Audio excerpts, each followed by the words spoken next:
Howdy, friend. Sam Houston here, hoping you're living in high cotton.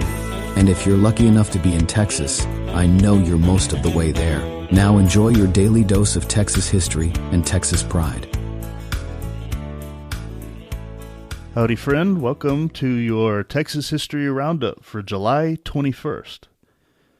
So in 1822, Agustin de Iturbide became Emperor of Mexico by placing the crown on his own head. As Emperor, Iturbide had sovereignty over lands bordered by Panama on the south and the Oregon Country to the north, including all of the current countries of Central America and land that comprises the current states of California, Arizona, Utah, Nevada, Colorado, New Mexico, and Texas, as well as current Mexico. So that is a heck of a landmass. In 1865, Andrew J. Hamilton became the provisional governor of Texas when U.S. authorities removed acting Governor Fletcher Stockdale. Stockdale had assumed the office when Governor Pendleton Murrah fled to Mexico. Hamilton's term in office was stormy and frustrated due to the turbulence of the Reconstruction era, including lawlessness and a poor economy. Hamilton, who had been an ardent supporter of Sam Houston, served a little over a year until James W. Throckmorton was elected governor on August 9, 1866. 1878. Sam Bass, whom we heard about a couple of days ago, died near Round Rock on his 27th birthday after being severely wounded 2 days earlier in a foiled bank robbery. He moved to Texas as a young man in 1870. A few years later, he and Joel Collins were hired to trail a herd of cattle to Dodge City, Kansas, but they pocketed the proceeds. Beyond this indiscretion, his first major robbery was a train heist in Nebraska, where his gang took $60,000 in gold. Bass returned to Texas, where he and his gang robbed 2 stages and 4 trains near Dallas. The robbery in Round Rock turned sour when a member of the gang tipped off the Texas Rangers. During the robbery attempt, Sheriff A.W. Grimes was killed, and Bass was wounded. A posse found Bass under a tree about 2 miles from town with severe gunshot wounds, and he died 2 days later, or today, basically.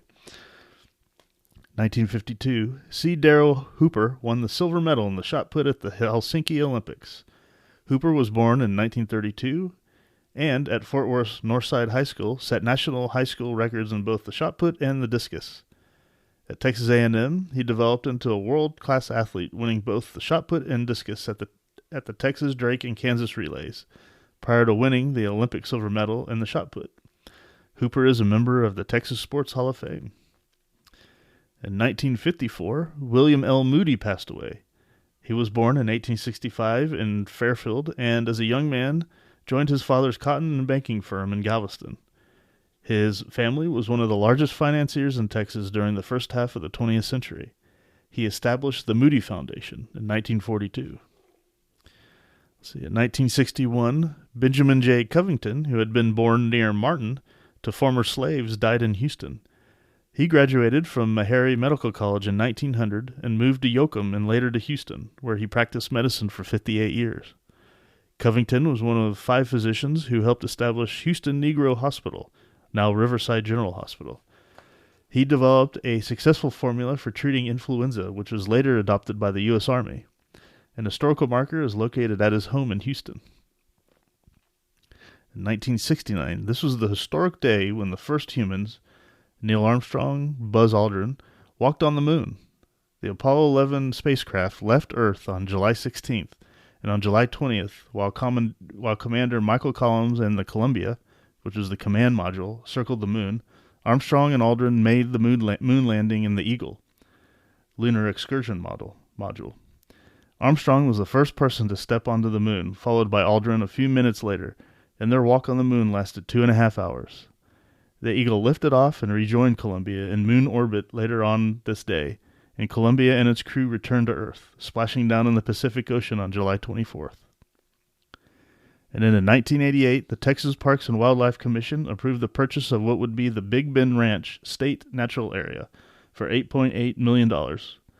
Located in southwestern Brewster and southeastern Presidio counties, and covering over 400 square miles, is the largest park in the state system.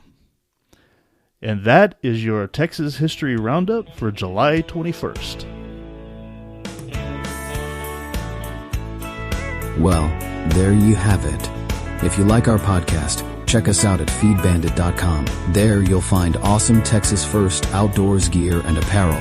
Your purchase helps support the Bandits and keeps this podcast on the air, fighting for you and for Texas. Remember, preserve the tradition, protect the legacy. Until next time.